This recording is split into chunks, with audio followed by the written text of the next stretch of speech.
বন্ধুরা, আজকের আলোচনার বিষয় ত্রিপুরার সরকারি কর্মচারীদের ডিএ বা মহার্ঘ ভাতা নিয়ে মুখ্যমন্ত্রীর সাম্প্রতিক বক্তব্য। দেখুন, অনেকে আশা করেছিলেন নতুন ঘোষণা আসবে, কিন্তু সেই আশা পূরণ হয়নি। আসুন ধাপে ধাপে জানি পুরো বিষয়টি। ডিএ কি? দেখুন, ডিএ মানে হলো ডিয়ারনেস অ্যালাউন্স, বা যেটাকে মহার্ঘ ভাতা বলা হয়। এটা কর্মচারীদের দেওয়া হয় যাতে বাজারে জিনিসপত্রের দাম বাড়লেও তাদের বেতনের ক্রয় ক্ষমতা কিছুটা বজায় থাকে। তো মূল বিষয় হলো, রাজ্যের সরকারি কর্মচারীরা অনেক দিন ধরে ডিএ বাড়ানোর দাবি কিন্তু জানিয়ে আসছেন, কিন্তু মুখ্যমন্ত্রী স্পষ্ট জানিয়েছেন রাজ্যের আর্থিক অবস্থার কারণে কিন্তু এখনও কোনো ঘোষণা দেওয়া কিন্তু সম্ভব নয়। দেখুন, মাননীয় মুখ্যমন্ত্রী কি বলছেন, যে রাজ্যের আর্থিক অবস্থা কিন্তু ভালো না, সেই কারণে কিন্তু এখনই কোনো ঘোষণা দেওয়া সম্ভব নয়।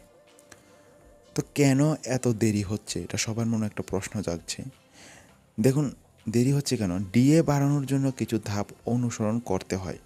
প্রথমে আর্থিক ক্যালকুলেশন, তারপর মন্ত্রিসভার অনুমোদন নিতে হয়, তারপর বাজেটে অর্থ বরাদ্দ করতে হয়, এরপর অফিসিয়াল নোটিফিকেশন।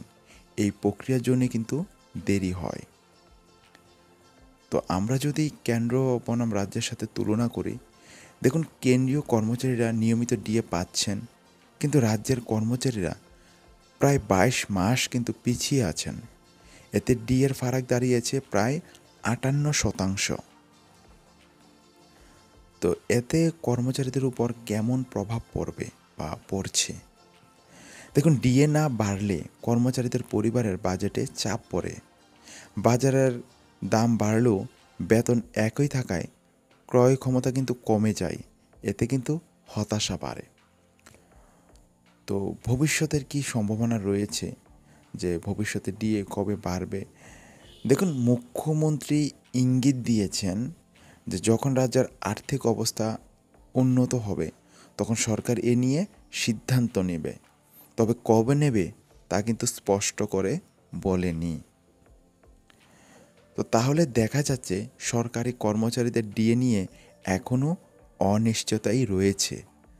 আপনাদের মতে সরকার কি দ্রুত এই সমস্যার সমাধান করতে পারবে? তো আপনার মতামত কমেন্টে জানাতে ভুলবেন না। আর ভিডিওটি ভালো লেগে থাকলে লাইক দিন আর চ্যানেলটি সাবস্ক্রাইব করুন। তো থ্যাঙ্কস ফর ওয়াচিং। জয় হিন্দ, জয় ভারত।